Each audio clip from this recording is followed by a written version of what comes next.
Hello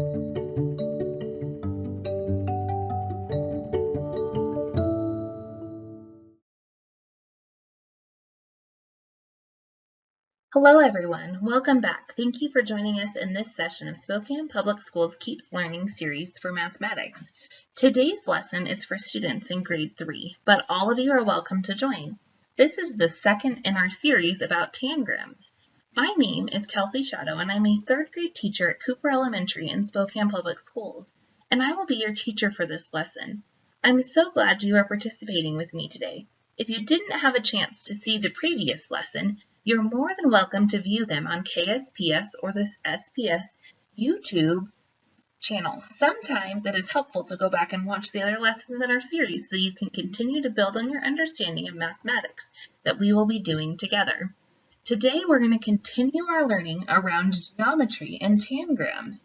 Hopefully you still have your pieces from last time or you were able to explore some a little.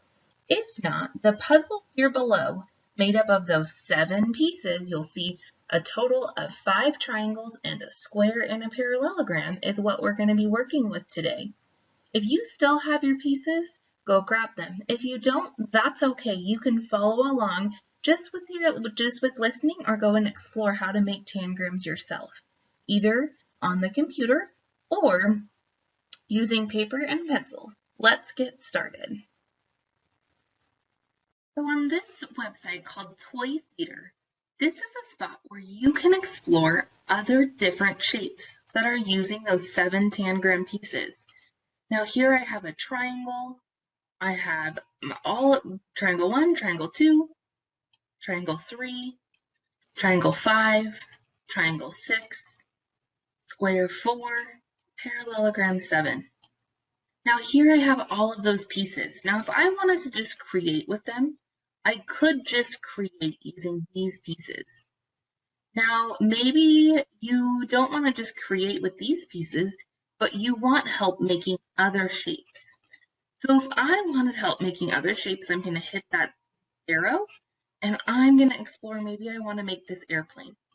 Okay, to make that airplane, I need to start off by flipping one of them around. So if I move my corners, the way it works is that I have to click that angle to flip it around. Okay, and I know that it needs to be flat. So there's my wings. Now I need to create the front of my plane. Oops. So now I have the front of my plane and I'm starting on that tail end of the plane. Now know that it takes some getting used to playing with tangrams on the computer, okay? But here would be a great spot to go and explore what other things can you make using tangrams. There is my airplane based on the top. Now if I click that arrow again, it all goes back together and then I can make another shape. They have lots of different ideas here and I want you guys to keep exploring tangrams. These are just some of the many different tangram pictures that you can make. Now, you might see here that you could make a bird or an arrow or a person or a bridge or a mountain. What about a windmill or a house or a boat?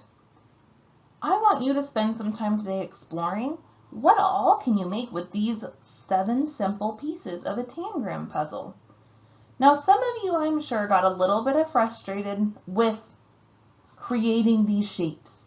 And if that happened, that's okay. Know that it's gonna take some time to get used to folding paper and cutting paper, and we're not all perfect at it. But if you wanted to explore tangrams some more, maybe online, there's a really cool website that I'm gonna show you next on how to do that. Some of you might be interested in learning more about Tangrams. You can go to the public library or an online book resource and look up Tangrams. One book that might be fun is Tricky Tangrams. Using the Tangrams you made or an online Tangram site, you can build some of the designs they show. Another book my teaching colleague is going to read to you is Grandfather Tang's Story. You can also look this book up and build the animal designs the author shows. I hope you enjoy the book.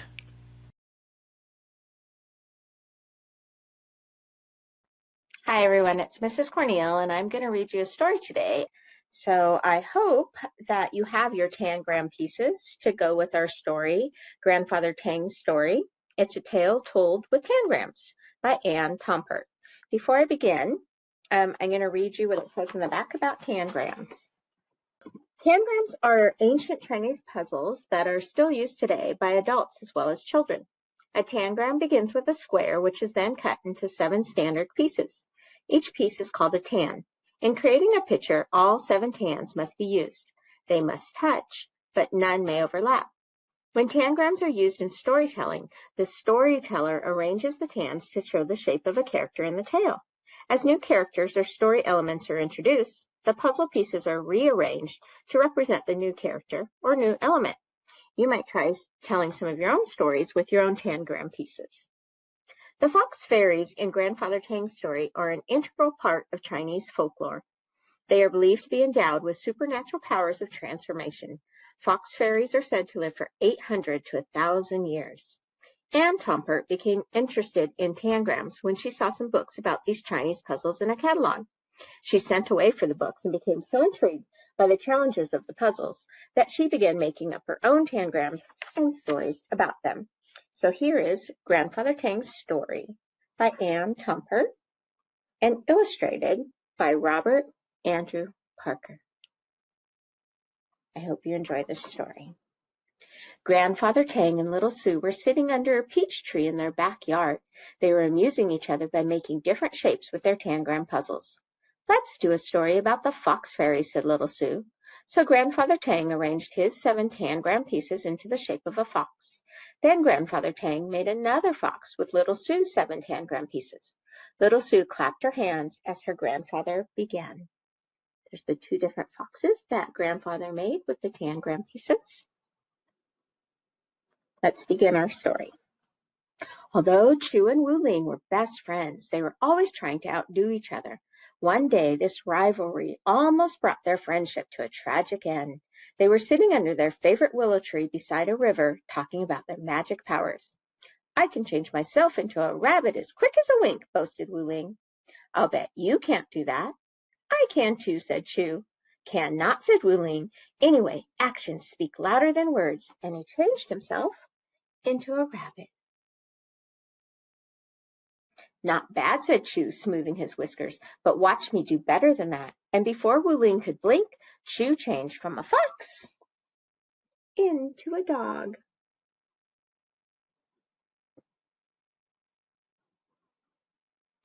Now, when Chu changed himself into a dog, he not only looked like a dog, but he felt like a dog and acted like a dog. He bared his teeth and lashed his tail. Wu Ling shivered and twitched his nose. I love rabbits, growled Chu, and I'm going to get you and gobble you up. The dog edged closer and closer. Wu Ling's eyes grew bigger and bigger. He was too frightened to move at first, but then he thought, I'll be safe if I can climb up the willow tree. His little puff of a tail grew longer and bushy, and his tall ears shrunk as Wu Ling transformed himself into a squirrel. Wu Ling sprang into the willow tree and scrambled to the top. Chu will probably turn himself into a cat so he can climb up the tree after me, Wu Ling said to himself. But he'll never catch me. I'll jump from tree to tree, and he won't be able to follow me. Of course, Chu thought about changing himself into a cat. But that's just what Wu Ling expects me to do, he said to himself. What can I do to surprise him? He thought and thought. I know. I'll swoop down upon him from above.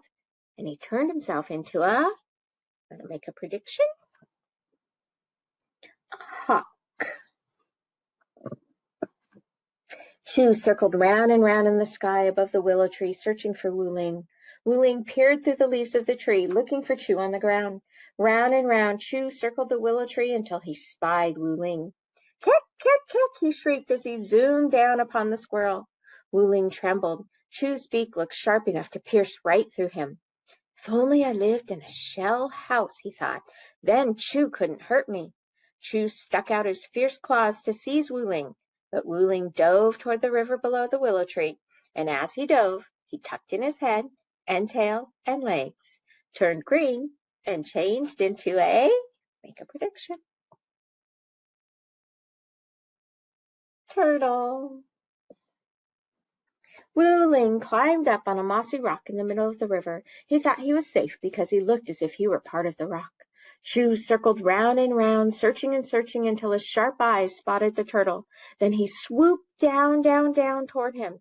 But just as Chu reached him, Wuling plunged into the water. Follow me and you'll drown, he cried. Don't worry, cried Chu, plunging right behind Wuling. His body grew longer, covered with scales. He whipped the water with his long, wicked tail, and he snapped his spike-toothed jaws as he turned into a crocodile. Wuling circled round and round as he plunged down, down, down to the bottom of the river. Chu lashed his wicked tail as he plunged after Wuling. Just as they reached the bottom, Chu clamped Wuling in his spike-toothed mouth. Now I've got you, he bellowed through his clenched teeth. Oh, no, you haven't, cried Wuling, who grew smaller and smaller and changed himself from green to gold as he transformed himself into a, did you guess goldfish? He swam out of Chu's mouth between his spiked teeth. Then he hid in a patch of cattails. Chu churned the water with his lashing tail as he charged into the patch after Wuling. With his head swinging back and forth, his eyes darting here and there, he searched for Wuling. Wuling knew that Chu would not give up until he found him. I must fly from here, he thought, and he started to honk as he transformed himself into a, I think you all know this one, goose, because they honk. Chu charged after him, but Wuling spread his wings and took to the air. Chu watched him fly to a small island where a flock of geese were feeding. By now, he was not only very angry, he was also very hungry. He decided that if he could not catch Wuling, any goose would make him a good dinner. He splashed through the water toward the island until he reached it. Honk, honk, honk, cried Wuling, and he took to the air. A chorus of honks swelled the air as the flock of geese spread their wings to follow him. While Chu watched, the honking grew fainter, the flock grew smaller, and he felt his anger slowly drain away. Why, oh why did we play that stupid game, he moaned. I'll never see Wuling again. He closed his eyes and sank toward the river's bottom. Just as he touched it, however, he had an idea, and up he popped again, a goose himself. Moments later, Chu was flying after Wuling and the other geese. He could hardly see or hear them at first, but he did not let this discourage him. Calling upon every last bit of his strength, he forged ahead. Each flap of his wings brought him closer. The wedge of geese slowly grew bigger. The honking grew louder. At last, Chu found himself flying beside Wuling. I'm tired of our silly game, he cried. Come back with me to our willow tree. Before Wuling could answer, something stung Chu's right wing. He sank toward the ground. Can you think what that might be? A hunter had shot him. Wuling flew down beside Chu, placed his left wing under Chu's smashed right wing, and together they fluttered down to the edge of the forest. The hunter ran toward them. Fly away, Chu urged Wuling. Save yourself. Fly, fly. I won't desert you, cried Wuling, and with a mighty roar, he changed himself into a lion. The hunter raised his bow. Wuling sprang toward him and knocked the bow from his hand.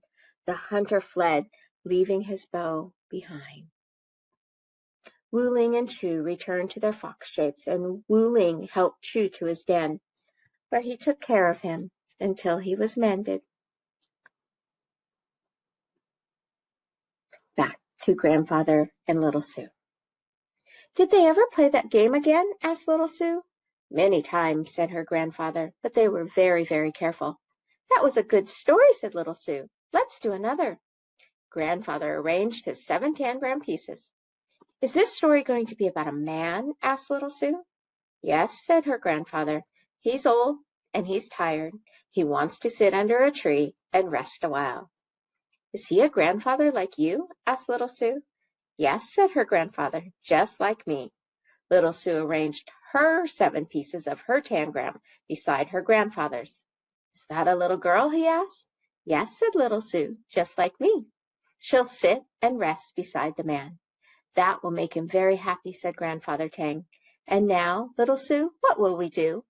We'll sit and rest together until Mother calls us for supper, said Little Sue. That will make me very happy, said her grandfather. So here they have 3 sets of tangram pieces. Grandfather resting under the tree and Little Sue resting with him. And that's the end of our story. I hope you enjoyed it, and I hope you use your tangram pieces to create some of the animals in here or create your own and maybe make up your own story. Good luck with working with your tangram pieces and learning geometry while having fun and maybe creating some art. I have enjoyed doing some mathematics with you guys today. Thank you for joining me as you continue your learning from home. I look forward to seeing you again on the next lesson on KSPS. Have a great day and keep learning. Bye, guys.